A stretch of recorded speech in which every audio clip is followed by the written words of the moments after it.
C'est fou comme parfois, une simple phrase peut contenir tout un univers. Une seule petite ligne d'archive, un fragment de texte, peut en réalité révéler une histoire bien plus grande qu'elle n'en a l'air. Aujourd'hui, on va faire exactement ça. On va prendre une seule ligne et la déconstruire pour voir le monde qu'elle renferme. Et voilà notre pièce à conviction, notre seul et unique indice. Une simple ligne datée de 1978. À première vue, ça semble direct, factuel. Mais en réalité, chaque mot, chaque élément a été choisi avec soin et est lourd de sens. C'est notre point de départ pour une micro-enquête historique. Bon, c'est la question qui va nous guider. Comment est-ce qu'on peut bien transformer cette courte déclaration en une véritable compréhension de l'événement? C'est parti, on part à la recherche des indices qui se cachent à l'intérieur même de ces quelques mots. Notre premier indice, c'est le plus évident, mais c'est aussi l'un des plus importants. La date. C'est elle qui ancre tout le reste dans une époque bien précise. 1978. Faut bien voir que ce n'est pas juste un chiffre balancé comme ça. Non, c'est une véritable capsule temporelle. Imaginez un peu, la fin des années 70, une période de pleine décolonisation, de guerre froide, un moment où les identités nationales se redéfinissent partout dans le monde. Rien que cette date, hop, ça nous plante le décor politique global dans lequel cet événement s'inscrit. Une date, c'est tout un contexte, social, politique, technologique. Sans même connaître les détails précis de ce qui se passait aux Comores à cette époque, le chiffre 1978 évoque immédiatement cette ère post-coloniale, cette période de construction de nouvelles nations. Voilà, le cadre de notre histoire est posé. Allez, passons maintenant à l'action de notre phrase, ou plutôt au mot qui la décrit. Le choix du mot « déclaration », il est loin, mais alors très loin d'être anodin.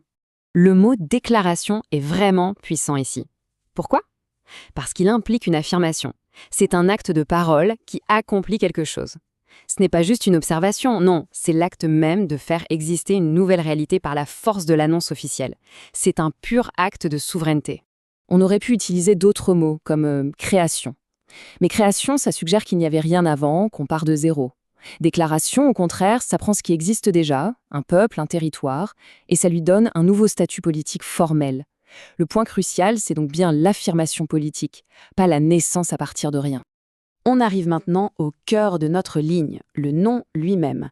République fédérale islamique des Comores. Chaque mot est une brique qui vient construire l'identité de cette nouvelle nation. Démontons-les un par un. Premier mot, République. Là, c'est un choix de système politique on ne peut plus clair.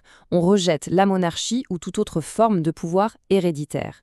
Le pouvoir, en théorie, il émane du peuple. C'est le tout premier pilier de la structure politique qui est annoncé. Deuxième mot, fédéral.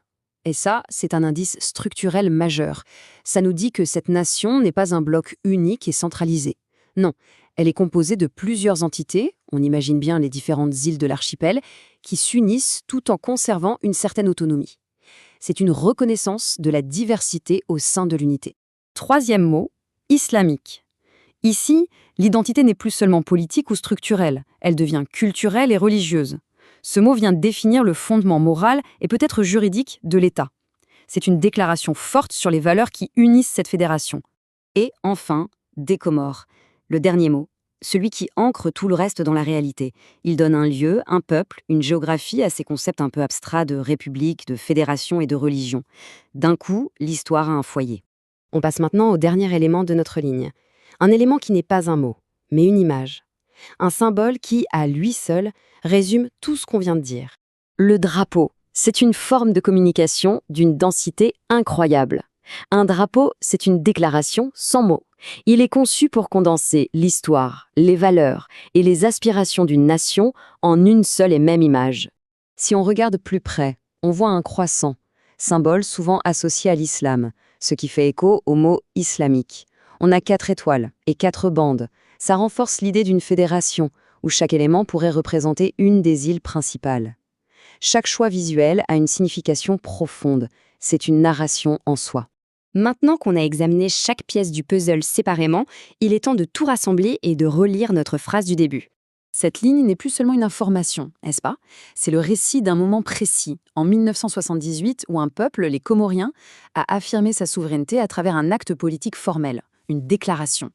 Il a choisi une structure de pouvoir issue du peuple, la République, unissant des entités diverses, fédérales, fondées sur des principes culturels et religieux partagés, islamiques, le tout symbolisé par son propre drapeau. Ça illustre brillamment comment une seule ligne peut contenir toute une histoire. Et ça nous amène à la question finale. Si une seule ligne peut révéler autant de choses, combien d'histoires se cachent dans les textes, les titres ou les phrases qu'on croise chaque jour sans y prêter attention?